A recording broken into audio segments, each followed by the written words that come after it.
Vamos ler em Atos 16. Vamos ler a partir do versículo 22.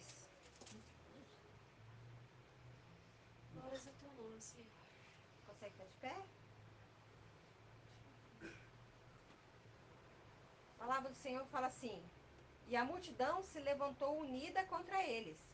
E os magistrados, rasgando-lhe os vestidos, mandaram açoitá-los com varas.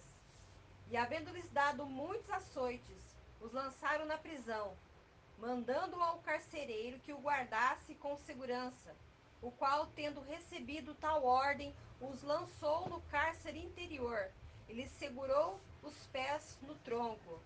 E perto da meia-noite, Paulo e Silas oravam e cantavam hinos a Deus, e os outros presos escutavam. Aleluia. Senhor, diante de ti está a tua santa palavra, Senhor, que ela é viva e eficaz, e ela é mais cortante do que espada de dois gumes, porque ela corta, Senhor, o nosso espírito, corta a nossa carne, corta o nosso ser, aquilo que precisa ser cortado para a tua eternidade, Senhor. Fala da tua palavra, revela o teu querer, a tua vontade para cada um de nós. Nos alimenta nessa noite com o teu Santo Espírito. Eu clamo que eu faça assim no nome de Jesus. Amém. Se puder sentar. A palavra do Senhor fala que em Atos 16, Paulo e Silas saíram para evangelizar, saíram para fazer a obra do Senhor. E quando eles chegam nessa cidade, eles encontram uma mulher que era bem de vida. Ela era vendedora de púrpura. E ela aceita o Senhor. E era uma mulher rica, e ela aceita o Senhor. E depois Paulo e Silas continuam trazendo o evangelho do Senhor naquela cidade. E aí eles encontram uma mulher que era endemoniada.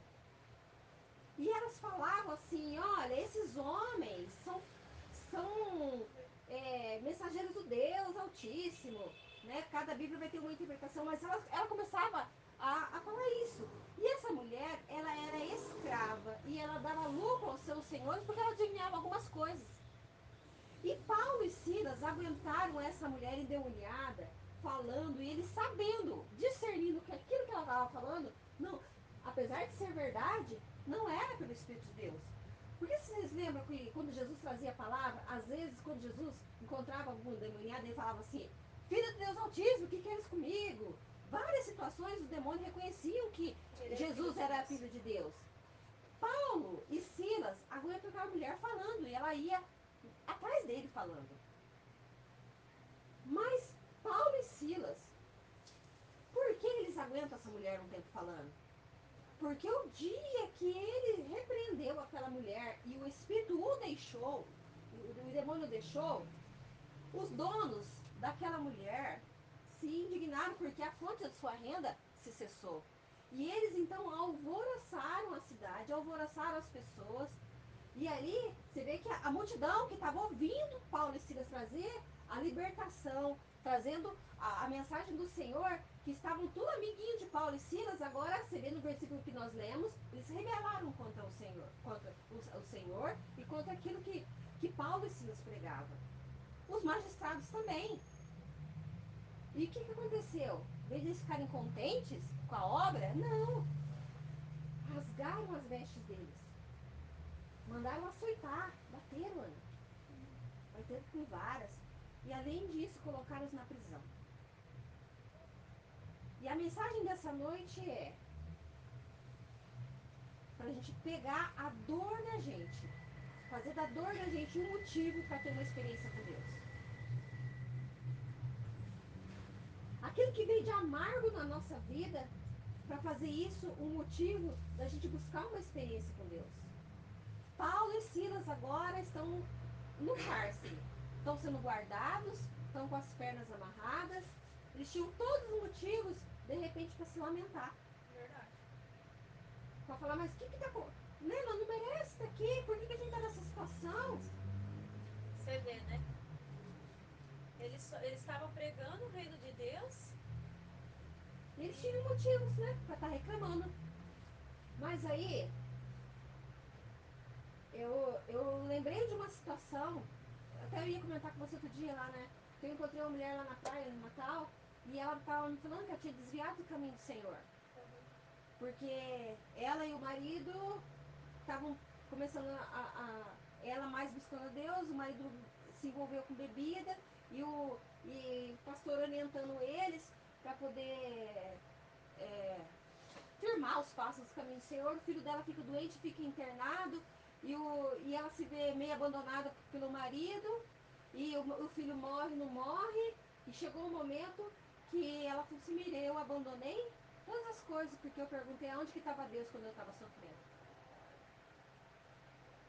A hora que o meu marido estava eu sozinha no hospital e ele bebendo em outros lugares e eu pensando que ele estava cuidando das coisas e eu passei vários dias nesse hospital chorando com meu filho morrendo e eu servia a Deus, eu ia na igreja e eu perguntei, então Deus não se importa comigo, então aonde está Deus neste momento? Paulo e Silas não questionou onde que estava Deus na hora que eles apanharam e foram para o cárcere. Porque no momento da luta, no momento da prova, é o momento que a gente tem que grudar mais ainda na mão de Deus. Porque é o momento em que o nosso coração, o nosso ouvido vai estar mais desentupido para estar com sensibilidade às coisas de Deus. Não é hora da gente questionar onde está Deus, onde está a tua fé. Você tem que questionar. O gigante está aí, aonde está a tua fé? Paulo e Silas, então, açoitados, e os açoites que os romanos davam não eram poucos, não. Eram com varas, deixavam muita machucadura, e a gente vai ver mais pra frente. E a Bíblia diz que eles oravam, e eles louvavam. E uma cadeia, um presídio é um lugar muito barulhento. Nelson trabalhou no presídio. Os presos não ficam quietos, né, Nelson? Mas você imagina que Paulo e Silas agora estão orando e estão adorando a Deus, e os presos estão em silêncio.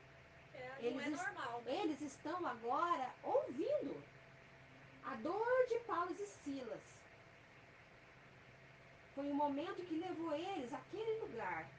E eles entenderam, eu vou fazer esse momento de dor agora, numa prova da minha experiência com Deus.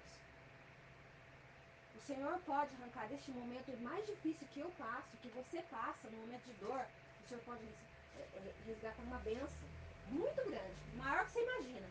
E a Bíblia fala que nesse momento de dor, eles pareciam que não estavam com dor, mas eles estavam com dor. Mas eles tinham a opção de perguntar: Deus, por que o Senhor nos abandonou, que agora a gente está aqui, que eu vim fazer a tua obra? Eu sempre fiz tudo certo, cuidei de todas as coisas certas, agora eu estou aqui. Aonde o Senhor está, que o Senhor não viu que a gente já está aqui? Fomos humilhados, porque a hora que rasga a veste é uma humilhação. Eles foram açoitados e foram presos e estão lá louvando o Senhor. Vocês podiam perguntar como aquela mulher perguntou: onde está Deus a hora que eu estava chorando pela vida do meu filho? E o Senhor não levou o filho dela. Ela não viu que o Senhor ainda poupou. Às vezes, quando a gente está questionando por que a minha luta está isso, a gente não consegue ver que Deus está dando livramento. Paulo e Silas, eles viram ali que o Senhor podia operar uma grande maravilha na vida deles. E se o Senhor não operasse? E se o Senhor não fizesse nada? Eles não pediram nada para o Senhor. Você vai ver nesse texto que eles não fazem uma oração: Senhor, abre aqui as algemas, liberta nós desse cárcere. Senhor, eles tinham toda a autoridade, mas eles não, eles oraram, eles oravam ali e cantavam louvores ao Senhor. Tenho certeza que eles proclamavam a grandeza do Senhor, porque independente da dor, eu sirvo o Senhor. Independente da prova, Jesus falou que a gente ia ter aflição. Davi fala que nem que se fosse no vale da sombra da morte, ele está com você. Então, o momento da nossa dor, da nossa prova, é o momento que você tem uma oportunidade para poder ter algo mais com o Senhor. Um dia o rei Jeremias recebeu uma notícia. Jeremias estava doente. E ele recebeu um diagnóstico que ele não pensava. O profeta chega nele e fala assim: olha, você está doente, né? Mas eu vim te dar uma notícia. Põe a tua casa em ordem. Ele pensou: nossa, né? Só que a casa não era o palácio. Chega nele, Ana, fala assim: ó, você está doente, mas a notícia não é boa, não. Você não vai sarar, não. Você vai morrer. É verdade. Então, põe a tua casa em ordem. A tua casa era a tua vida espiritual. Jeremias, Ezequias, podia simplesmente levantar dali e falar, bom, vou morrer, né? Vou enfiar o pé na jaca então. Vou curtir. Vou aproveitar o meu último tempo, porque a certeza, o profeta falou que eu vou morrer, é certeza que eu vou morrer. Meu diagnóstico já está aí. Vou morrer, pronto. Vou fazer aquilo que eu quero fazer. Mas a palavra fala que nesse momento de dor, Ana, ele resolveu fazer desse momento de dor uma experiência com Deus. E a Bíblia fala que ele vira-se para a parede, ele fala, ó, tudo que está aí fora agora não me serve de nada. Eu preciso de Deus agora. E ele vira para a parede, Ana, e ele chora, ele rasga o coração dentro do Senhor, ele ora, ele clama misericórdia do Senhor, ele busca, ele se acerta, ele põe a sua casa em ordem. A casa dele é no coração dele. Ele se arrepende dos pecados, ele conversa com Deus, ele se acerta. E a hora que ele limpa o coração dele, a hora que Deus vê a sinceridade no coração dele, o profeta está saindo. E a bênção dele começa a voltar. Deus fala, ó, Ezequias, eu tenho um outro recado para você. Tua oração chegou lá. Ele podia pegar a dor dele e falar, onde que está Deus agora? Eu sempre. Porque o rei Ezequias era um bom homem. A Bíblia não fala que ele era ruim. Ele era um bom homem. Ele podia falar, Senhor, agora o senhor vem me falar um negócio desse? Tanta gente ruim aí, o senhor vem me escolher eu agora para me pôr minha casa em ordem? Né? E não se revoltou contra Deus. Ao contrário, como ele se humilhou, o Deus exaltou ele. Mandou o profeta O voltar. Deus mandou o profeta voltar e falou, agora não é mais de morte, não, é de vida. Vai dar 15 anos para você. Então, quando Paulo e Silas está orando e está cantando, olha o que acontece. A terra vai tremer e a cadeia toda vai ser aberta. Todos os presos agora podem fugir. Quando o carcereiro vê aquela situação, a Bíblia diz que ele fala que ele quer se matar. Sabe por quê? Lá em Roma, quem era carcereiro naquela época, Nelson, se ele deixasse um preso escapar, a pena que era pro preso cai para você. Sério? Se o cara tinha 30 anos, você vai cumprir os 30 anos. Porque você deixou escapar. Se o cara tinha 30 anos e mais tantos açoites, você ia ficar com essa pena. Você imagina a cadeia inteira fugindo. Sem solução. Então ele falou assim, a minha única salvação agora é morrer antes, né? Porque vou pagar a pena de todo mundo. É verdade. E a Bíblia fala que a hora que ele ia se matar, que às vezes, quando você vê a situação difícil, e se você não tem Deus, quando você não tem esperança, a pessoa pensa que a morte é a solução mesmo. Mas Paulo fala, olha, não te faças nenhum mal, todos estamos aqui. Você imagina chegar na cadeia lá de Apucarana, Nelson, no mini presídio, abrir todas as portas, se ninguém fugir, tudo liberado e não ficar ninguém. Ninguém querer ir embora. Mas você sabe por que ninguém fugiu? Porque aqueles homens, a notícia corre, né? Eles sabiam, todos os presos sabiam por que eles estavam ali, porque a notícia corre. Sabia que eles tinham sido açoitados, mas eles estavam louvando. Já viu alguém na cadeia louvar a Deus? Eles ficaram tão admirados com aquilo, eu imagino isso. Eles ficaram tão admirados com aquilo que na hora que abriu, eles estavam com a presença de Deus estava ali. Quando nós cantamos a um doce espírito aqui, naquele lugar havia um doce espírito. Aleluia, é verdade. E aqueles presos agora, eles estavam presos naquele local, mas o espírito estava livre. Eles entenderam, o carcereiro, né? Quando ele quis se matar, ele não era prisioneiro, mas ele estava prisioneiro. Coração. Quando há um doce espírito falando, orando, cantando, e quando o espírito estava agindo naquelas vidas, os prisioneiros se sentiram livres, não tinham por que eles fugirem. Estava bom ali, né? Então, no começo dessa palavra, eu falei que quando Paulo e Silas foram lá, primeiro eles levaram a palavra para uma mulher que vendia púrpura, que era uma comerciante, era uma pessoa de bens financeiros, uma pessoa rica. O Senhor não faz acepção de pessoas. Depois ele trouxe a palavra, ele trouxe a libertação para uma mulher que era escrava, que era endemoniada. E agora, o Senhor nos leva a trazer para aqueles que estão encarcerados. O Senhor, Ele vai aonde há um homem, uma vida necessitada. O convite do Senhor se estende. E a palavra fala que quando aquele carcereiro, ele pede luz, e ele faz uma pergunta: o que eu preciso fazer para ser salvo?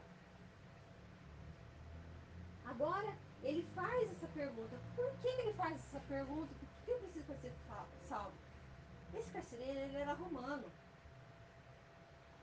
E até nossos dias, e com os deuses pagãos da época, toda divindade você tinha que oferecer alguma coisa.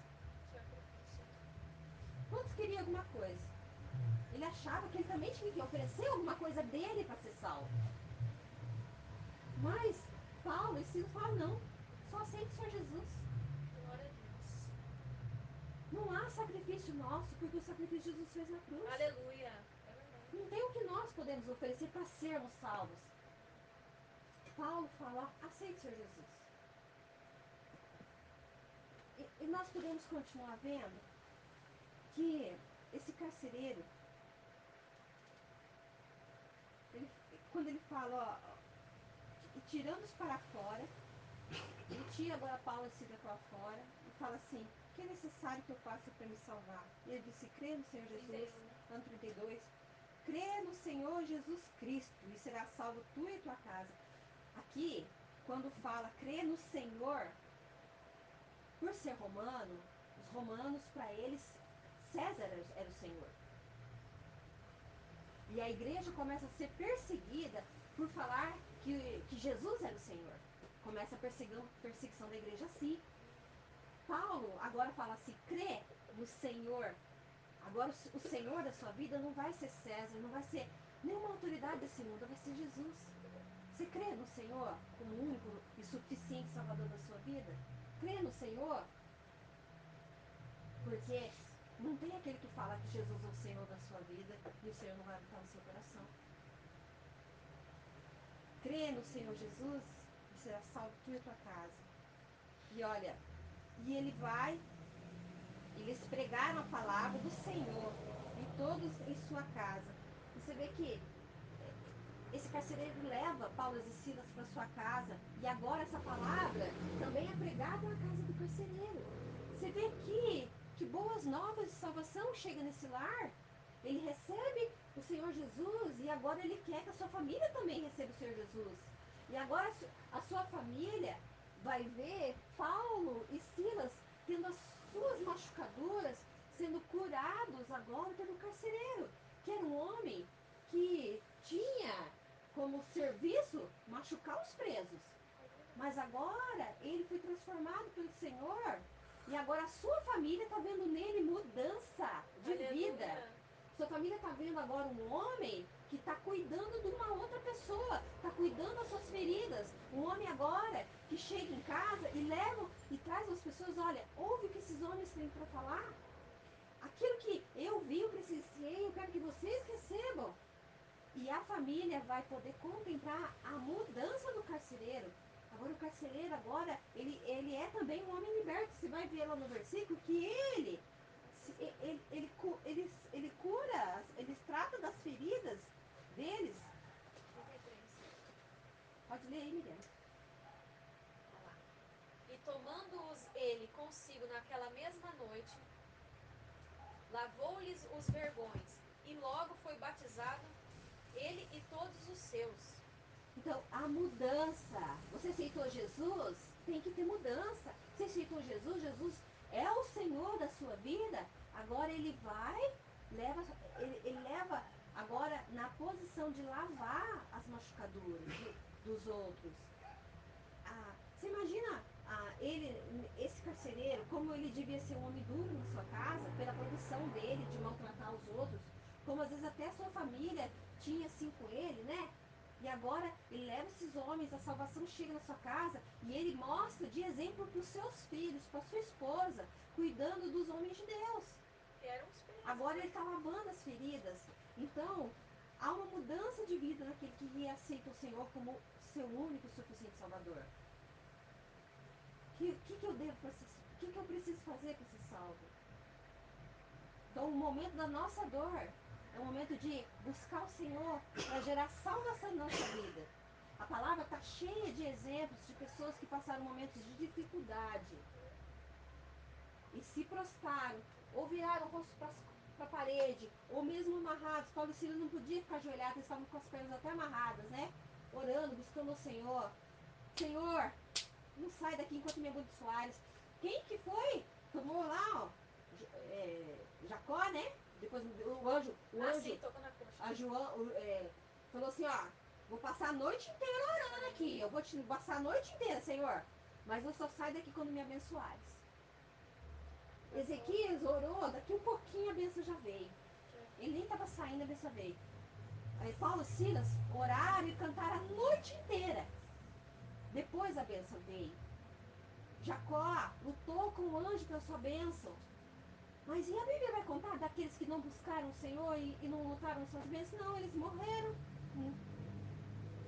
Não, a Bíblia não tem preocupação em contar daqueles que não são É que fiéis. não há vitória sem guerra. Então, gente, ó, o nosso coração, e é fácil buscar o Senhor. Por quê? Porque com Ele tem vitória. Porque quando a gente ora, se quando nós começamos a orar, a gente faz um clamor pelo sangue de Jesus? A Bíblia diz que quando o Senhor Jesus consumou, Pai, está consumado lá na cruz, o véu se rasgou de alto a baixo. A qualquer momento eu posso entrar na presença do Senhor. A qualquer momento eu posso orar e o Senhor me receber. A qualquer momento eu posso virar meu rosto, eu posso ajoelhar e chorar aos pés do Senhor e reconhecer a minha ingratidão.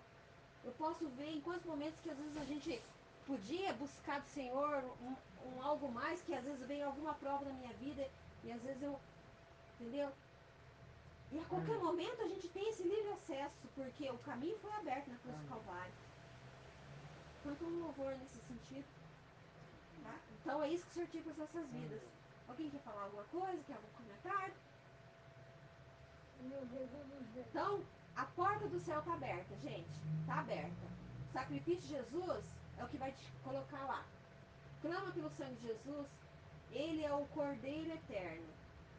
Ele é a tua oportunidade para a gente chegar diante do Senhor e ter acesso para todas as nossas orações ser ouvidas. Existe algum requisito? É aceitar o Senhor Jesus como teu Salvador. Aceitou? Você aceitou o sacrifício? Você vai começar a ser ouvido. E a hora que... E andar no caminho, né? Vai permanecer no caminho. você vê pela mudança do carcereiro, você vê que ele teve mudança de vida. Ele aceitou o Senhor Jesus, levou para sua casa. E agora ele é novo homem, né?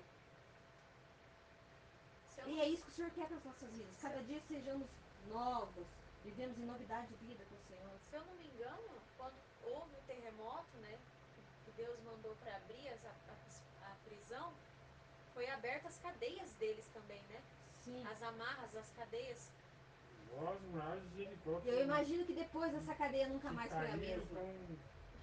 Você imagina depois o carcereiro que está servindo ao Senhor e todos os presos que ouviram a palavra e ouviram o louvor. Imagina outro dia de serviço? Eu quero cantar 2 louvor. Pode cantar. Então, um dia que nós conhecemos o Senhor Jesus, a gente não pode mais ser o mesmo. 4:23. Essa eu não vou.